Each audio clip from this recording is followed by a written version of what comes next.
পাবদা মাছের অনেক রকম রেসিপি রয়েছে, তার মধ্যে আলু বেগুন দিয়ে পাবদা মাছের ঝোল বাঙালির খুবই প্রিয় একটি ঘরোয়া রান্না।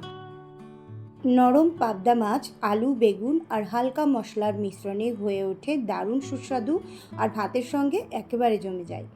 নমস্কার বন্ধুরা, আমি করবী। আজকে আমার রেসিপি পাবদা মাছের ঝোল, তাও আবার আলু বেগুন দিয়ে। পাবদা মাছগুলোকে ভালো করে ধুয়ে নুন হলুদ মাখিয়ে রেখে দিয়েছি।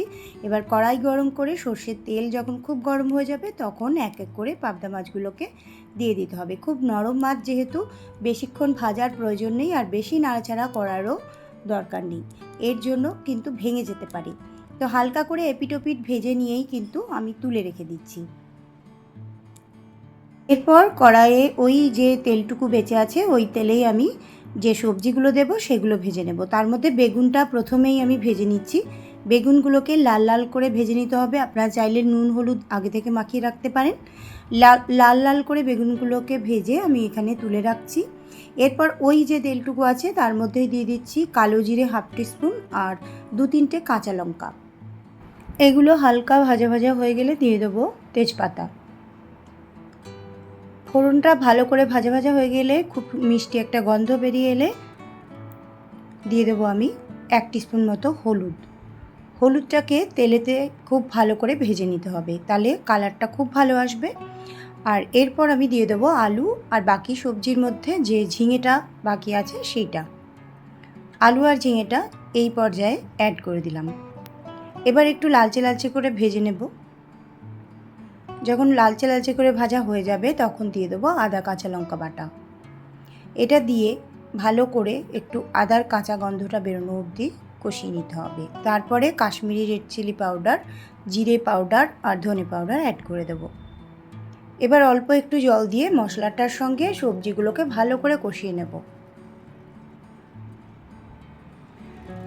ভালো করে কষানো হয়ে গেলে প্রয়োজন মতো জল দিয়ে দেবো। যেরকম আমরা যদি কম ঝোল খাই তাহলে কম, আর বেশি ঝোল খেলে বড় কাপের 2 কাপ মতো জল এখানে আমি অ্যাড করে দিয়েছি। এবার ঝোলটাকে ভালো করে 1 ফুট আসতে হবে। আর সেই সময় আমি লবণটা দিয়ে দিলাম, আন্দাজ মতো লবণ। এবার ঝোলে যেই 1টা ফুট চলে এসছে সেই সময় আমি মাছগুলোকে আর বেগুন যেটা বাকি আছে দেওয়া সেইটা দিয়ে দেবো। এই রেসিপির সবচেয়ে বড় বিশেষত্ব হলো এর ঘরোয়া স্বাদ। গরম ভাতের সঙ্গে এই ঝোল খেলে দুপুরের খাবার হয়ে ওঠে একেবারে পরিপূর্ণ ও তৃপ্তিদায়ক। সাধারণত এই ঝোলটা আমি সেই সমস্ত মাছ দিয়েই বানাই যেগুলো একদম টাটকা মাছ, মানে লোকাল মাছ বড় হতে পারে বা ছোট হতে পারে, চারাপোনা এরম টাইপেরও হতে পারে, আবার মাঝারি সাইজের রুই বা কাতলাও হতে পারে। কিন্তু কখনোই বড় মাছ দিয়ে এই ঝোলগুলো অতটা ভালো লাগে না যতটা এই ছোট বা তাজা মাছ দিয়ে ভালো লাগে।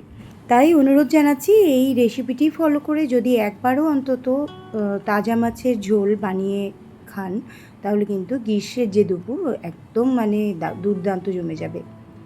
তো আজকের মতো এই পর্যন্তই, আবার দেখা হবে আগামী রেসিপি নিয়ে।